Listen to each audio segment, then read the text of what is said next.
Hello everyone, আসসালামু আলাইকুম। কেমন আছো সবাই? আশা করি ভালো আছো। আমিও ভালো আছি। একটা রান্নার রেসিপি নিয়ে তোমাদের মাঝে আসলাম। যদিও এটা আমার পার্সোনাল রান্নার রেসিপি। রান্নাটা খুবই মজা হয় এভাবে করলে।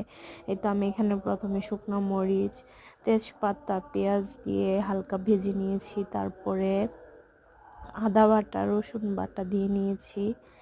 এগুলো আমি হালকা ভেজে নিব যাতে এগুলার যেহেতু এগুলো ফ্রিজের, তো যে রসুনের যে ফ্রিজে রসুন রসুন রাখলে কিরকম একটা গন্ধ করে, এটা যেন না থাকে, এই জন্য এটা আমি হালকা করে ভেজে নিয়েছি। তো আমি এখানে জিরার গুঁড়া দিয়ে দিচ্ছি। তারপরে মরিচ দিব। মরিচটা আমি একটু বেশি দিব যেহেতু এটা গরুর মাংস।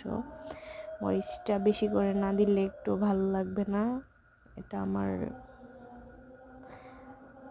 তো এখানে হলুদের গুঁড়া, ধনিয়ার গুঁড়া দিয়ে দিলাম। দেখতেই পাচ্ছ আমার মশলাটা কিন্তু অনেক সুন্দর করে কষানো হয়ে গেছে। এই যে চারো সাইডে তেল ভেসে উঠেছে। তারপরে লবণ দিলাম। আর এখানে আমি একটা ঘরোয়া মাংসের মশলা ব্যবহার করছি। এটা দিলে রান্নাটা খুবই মজা হয়। তো আমার মাংসটা আমি এখন দিয়ে দিয়েছি মশলার সাথে, অনেক ভালো করে মিশিয়ে নিব। আমি কিন্তু মশলা পানি দিয়ে কষানোর পরে এখন আর পানি দিব না। এখন গরুর মাংস থেকে পানি ছাড়বে। হ্যাঁ, ঢাকনা দিয়ে ভালো করে মশলাটা মাংসের গায়ে লাগিয়ে দিয়ে তারপরে পানি দিব না, ঢাকনা দিয়ে দিব। আর আমি তো এখানে একটু কাঁচা পেঁয়াজ ব্যবহার করেছি, এতে করে আমার মনে হয় টেস্টটা খুবই ভালো আসে। তো তোমরা দিয়ে দেখতে পারো।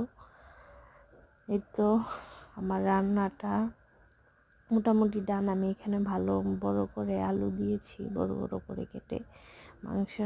গরুর মাংসের মধ্যে আলুটা একটু বড় করে দিলে ভালো, খেতে ভালো লাগে। আর আমি কিন্তু আলুগুলো ভাজি নাই। এই তো আমার মাংসটা সিদ্ধ হয়েছে কিনা তুলে দেখছিলাম। মাংসটা সিদ্ধ হয়ে গেছে। আমার রান্নাটাও শেষ। এই তো আমার রেসিপি যদি তোমাদের ভালো লাগে অবশ্যই শেয়ার করবা। আর অবশ্যই রান্নাটা এইভাবে রান্না করে দেখবা, সত্যি অনেক মজা হয়। ট্রাই করবা। আর আমার চ্যানেলটা অবশ্যই সাবস্ক্রাইব করে দিবা। আসসালামু আলাইকুম।